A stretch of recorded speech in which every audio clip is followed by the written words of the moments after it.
ರಾಮಾಯಣವು ಕೇವಲ ಭಾರತಕ್ಕೆ ಸೀಮಿತವಾದ ಮಹಾಕಾವ್ಯವಲ್ಲ. ಇದು ಇಡೀ ಏಷ್ಯಾ ಖಂಡದ ಮೇಲೆ ಆಳವಾದ ಸಾಂಸ್ಕೃತಿಕ ಪ್ರಭಾವ ಬೀರಿದ ಕಥಾನಕವಾಗಿದೆ. ರಾಮಾಯಣವು ಅಸಂಖ್ಯಾತ ಆವೃತ್ತಿಗಳನ್ನು ಹೊಂದಿದೆ. ಒಂದು ಅಂದಾಜಿನ ಪ್ರಕಾರ ಕೇವಲ ಋಷಿ ವಾಲ್ಮೀಕಿಯ ಮೂಲ ಸಂಸ್ಕೃತ ರಾಮಾಯಣದ ಜೊತೆಗೆ ಭಾರತದಲ್ಲಿ ನೂರಾರು ರೂಪಾಂತರಗಳಿವೆ ಮತ್ತು ಪ್ರಪಂಚಾದ್ಯಂತ 300ಕ್ಕೂ ಹೆಚ್ಚು ವಿವಿಧ ಆವೃತ್ತಿಗಳು ಅಸ್ತಿತ್ವದಲ್ಲಿವೆ. ಭಾರತದ ಪ್ರಾದೇಶಿಕ ರೂಪಾಂತರಗಳು ಯಾವುವು ನೋಡೋಣ ಬನ್ನಿ. ಭಾರತದ ವಿವಿಧ ರಾಜ್ಯಗಳಲ್ಲಿ ರಾಮಾಯಣವು ಬೇರೆ ಬೇರೆ ಕವಿಗಳ ಮೂಲಕ ವಿಭಿನ್ನ ಶೈಲಿ ಮತ್ತು ಸ್ಥಳೀಯ ಸಂಸ್ಕೃತಿಯೊಂದಿಗೆ ಬೆರೆತು ಪ್ರಚಲಿತದಲ್ಲಿದೆ. ವಾಲ್ಮೀಕಿ ರಾಮಾಯಣ ಇದನ್ನು ಮೊದಲ ಮತ್ತು ಅಧಿಕೃತ ಆವೃತ್ತಿ ಎಂದು ಪರಿಗಣಿಸಲಾಗುತ್ತದೆ.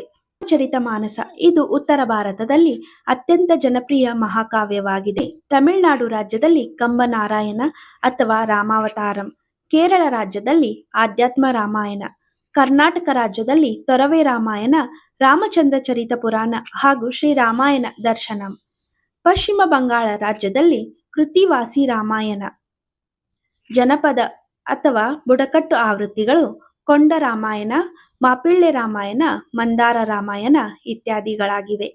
ಅಂತಾರಾಷ್ಟ್ರೀಯ ಆವೃತ್ತಿಗಳು ರಾಮಾಯಣದ ಕಥೆಯನ್ನು ಕೆಳಗಿನ ಪ್ರಮುಖ ದೇಶಗಳಲ್ಲಿ ಓದಲು ಮತ್ತು ಕಾಣಲು ಸಾಧ್ಯವಾಗುತ್ತದೆ.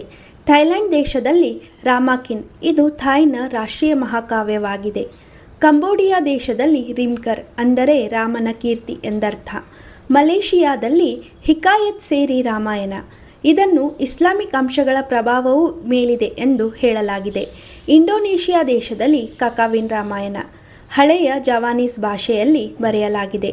ರಾಮಾಯಣವು ಕೇವಲ ಒಂದು ಕಥೆಯಲ್ಲ, ಅದು ಶತಮಾನಗಳಿಂದ ಭಾರತ ಮತ್ತು ಆಗ್ನೇಯ ಏಷ್ಯಾದ ವಿವಿಧ ಸಂಸ್ಕೃತಿಗಳು, ಭಾಷೆಗಳು ಮತ್ತು ಧರ್ಮಗಳೊಂದಿಗೆ ಬೆರೆತು ಅಲ್ಲಿನ ಸ್ಥಳೀಯ ನಂಬಿಕೆಗಳು ಪರಿಸರಕ್ಕೆ ತಕ್ಕಂತೆ ಬದಲಾಗುತ್ತಾ ಸಾಂಸ್ಕೃತಿಕ ರಾಜತಾಂತ್ರಿಕತೆಯಾಗಿ ಕಾರ್ಯನಿರ್ವಹಿಸಿದೆ.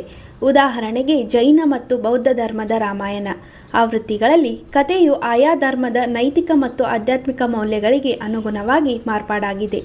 ಈ ಬಹುಮುಖತೆಯಿಂದಲೇ ರಾಮಾಯಣವು ಇಂದಿಗೂ ವಿಶ್ವಾದ್ಯಂತ ಪ್ರಚಲಿತದಲ್ಲಿದೆ.